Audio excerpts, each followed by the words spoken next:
window. I picked 3 people who couldn't keep a secret if you stapled their mouths shut. I told each one a slightly different detail so I'd know which version got back to Drew. By second period, the hallways were buzzing. By lunch, kids I'd never spoken to were walking up to me asking if it was true. Drew cornered me in the hallway. He grabbed the front of my shirt and slammed me against the lockers. What video? You'll see Friday. There is no video. Then why are you sweating? He shoved me harder. If you ruin this for me, you ruined everything for me. My scholarship, my girl, my friends, my reputation. You told people I was dangerous and they believed you. A teacher won't look at me because of what you said. He let go and stumbled backward, and I could see his hands shaking and the panic flooding his face. Friday, Drew. The whole school's going to be there for your ceremony, and they're going to see exactly what happened. He shoved me one more time and then stormed away and kicked a trash can so hard it bounced off the wall and rolled into the middle of the hallway. Kids scattered. I could see him pulling his phone out with shaking hands as he turned the corner. I leaned against the lockers and my heart was hammering and I was grinning because his fear was already doing my job. I didn't have the video, but he didn't know that, and his fear was going to do my job for me. Friday. I barely slept. I got to the auditorium an hour early and my hands were shaking as I climbed the stairs to the tech booth. I plugged my phone into the projector and tested it twice. The auditorium filled up,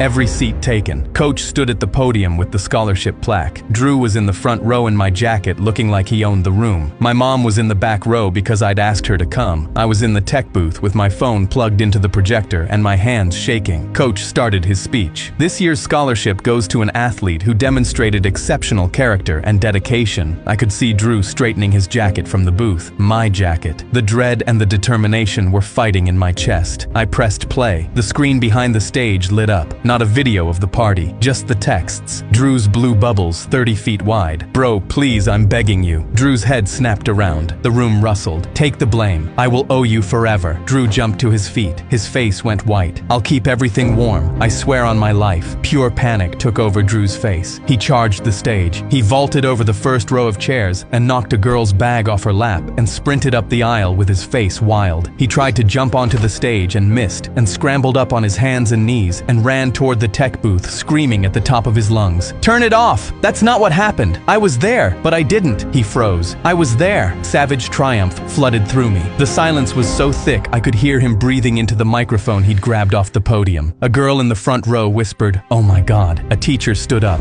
Dead silence. I stepped out of the tech booth and walked to the front of the stage, and my heart was pounding with a grim, ferocious satisfaction because every lie he'd told was unraveling and he'd done it to himself. Drew was standing in the aisle with every eye in the room on him and his own words hanging in the air like smoke. He tried to recover. I didn't mean I wasn't. There's no video of the party, Drew. I jumped off the stage and landed in the aisle 3 feet from him. I never had one. His face crumbled. You just told 400 people you were there. You just told them it wasn't what happened. You just told them you needed a video turned off because it could prove something. I held up my phone. All I had were your texts. The ones where you begged me to take the blame. The ones where you swore you'd protect my scholarship. The ones where you promised you'd fix everything. The screen cycled. His posts. Photos with my friends captioned, "The Crew." Photos with my girlfriend captioned, "My Girl." A post that said, "Sometimes people leave your life and you realize it was for the better." Side by side with, "You're literally saving my life right now." Drew looked around the room like a trapped animal. He's crazy. He went to juvie because he attacked someone. I had to get a restraining order. My teammate stood up in the 5th row. Nah, you told me the same thing, but those texts are from the night it happened and I remember you calling me crying about it. Another teammate stood. He told me you threatened him with a knife. I believed him. I'm sorry. Half the auditorium was crying. My girlfriend stood up. Our eyes met and her chin trembled and she pressed her hand over her mouth and turned and walked out and the door closed behind her and I felt nothing because she had made her choice a month ago. Coach stepped to the microphone. His face was gray.